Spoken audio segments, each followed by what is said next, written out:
All right, guys, Bivol versus Beterbiev. It was a great night of boxing. It was good to see. Maybe you weren't particularly happy with the result. Let's get into it. So, a little bit controversial. There's a kind of a question here about whether or not, Beterbiev won the fight, whether or not Bivol won the fight. I can tell you what it is that I think just straight off the bat. The way that I was looking at it, I thought that Bivol won the fight probably by a couple of rounds. I think that he dominated the first few rounds. I think the middle rounds, they were a bit more even, but I would still say that Bivol seemed to be ahead, and that the last few rounds, last couple of rounds at least, were really in Beterbiev's favor. But this is one of the things that you really find in boxing. You find this a lot. I watched a bunch of different boxing matches, especially even in sort of like amateur fights. And what you find is that quite often there's a guy who's really aggressive and really pushing the action. And then you've got another guy who's picking his shots a bit more and they seem to be landing and he's catching the aggressor as he's coming in. And those shots are landing much more cleanly. They look more like more quality shots and you can see them more cleanly hitting. Now, when you're judging about, there's a few things that you're looking for, and it seems like the divide in this fight, as it is the same in some other fights that I've seen, is: are you gonna favor the guy who's aggressive, that's pushing the action, that's pushing the fight, that's making the action happen? Or are you gonna choose the guy that is choosing those clean shots, who's waiting for that opening and then taking it and landing it? And this is kind of this is quite subjective. Now, I watched this fight with a few friends of mine. So one who, will regularly watch boxing and is more interested in it.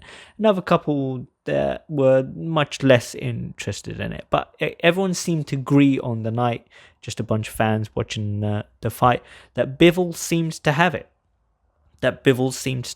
So, at the end of the sort of the 11th round, I was explaining to this friend of mine who has zero interest in boxing that, Bivol is ahead on points. Beterbiev probably knows this, and he's going to need to score a knockout if he's going to win this fight. I was explaining that, as the rounds stack up, as the points begin stacking up, if you're behind on points, you need to start taking more risks. You need to try and get that knockout, or you're going to lose the fight. So when it gets to the end of the fight, and I think, one judge had it a draw, one had it 112, 114, I think, to Beterbiev, and one had it, 115, 113, I think, to Bivol.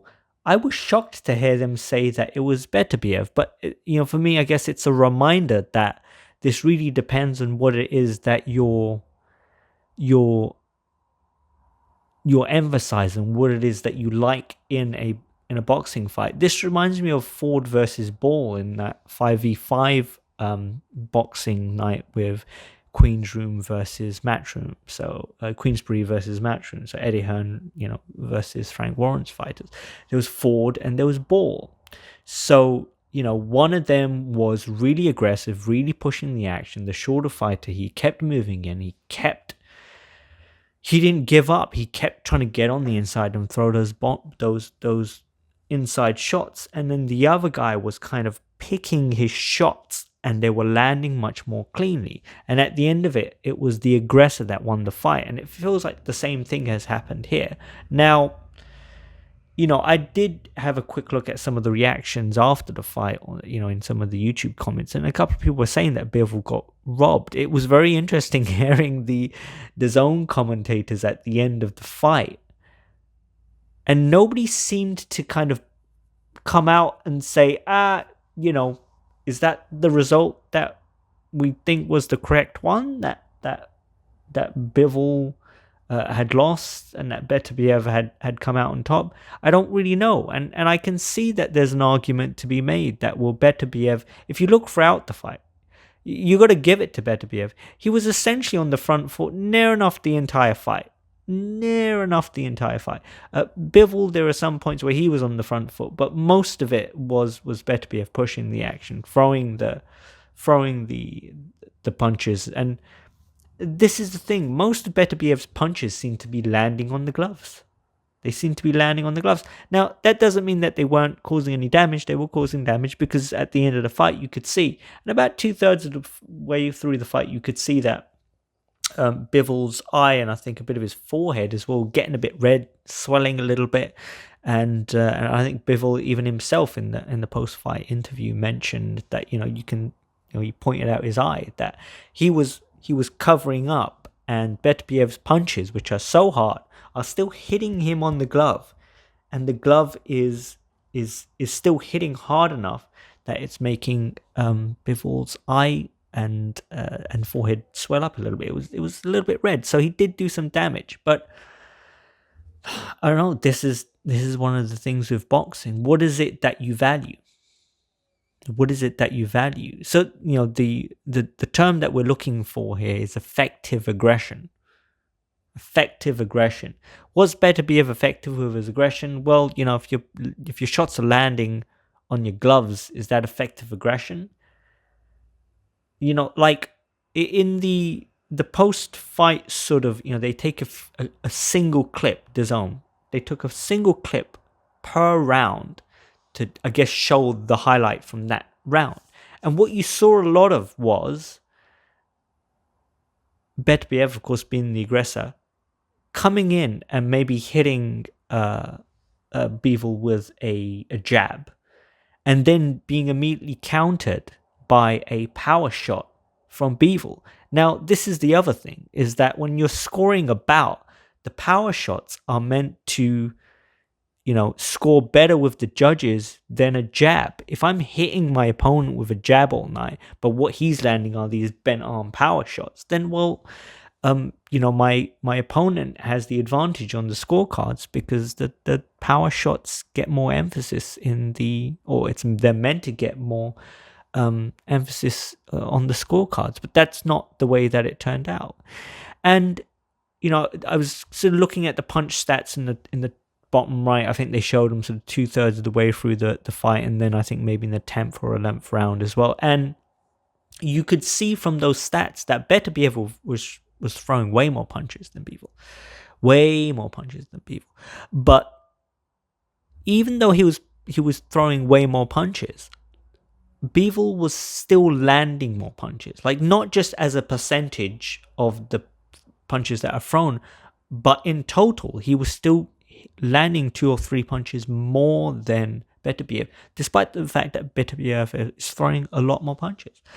And I mean, as I saw it, and as my mate saw it, we saw a fight that looked like Bivol had won. I thought Bivol had won.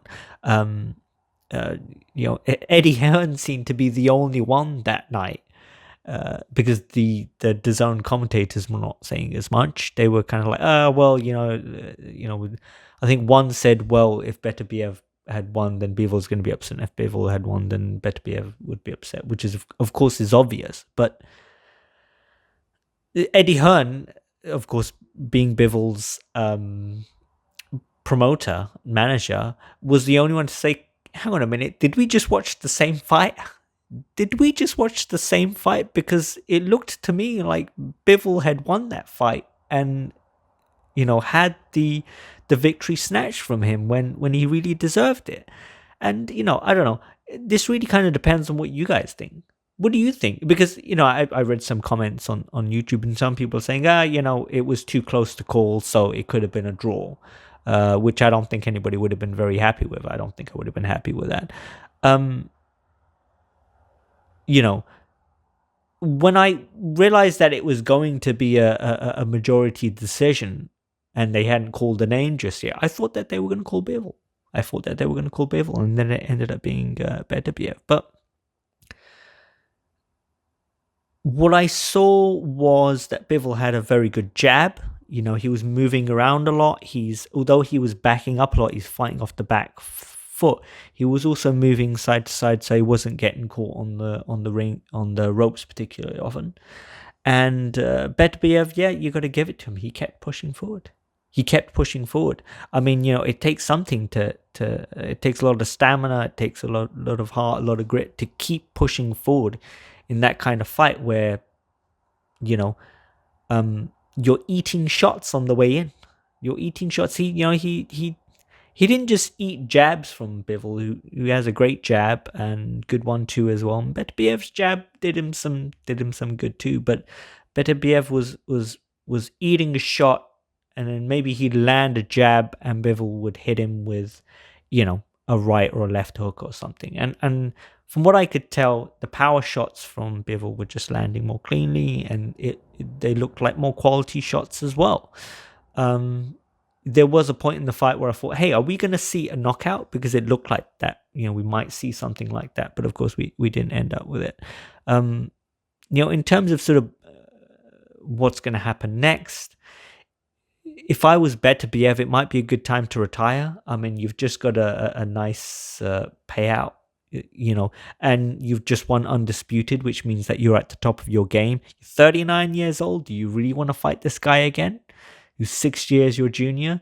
We wait another 6 months to a year for a rematch for this fight, then, it might very well be the case that Beterbiev's just that little bit too old. So that would be a bit sad, I think. But on the other hand, if I was Beterbiev, that's what I'd do. I'd get out of the game. Now's the time. If the Saudis come along and dump a metric fuck ton of cash on the table to make this fight, and you just got undisputed, why would you stick around?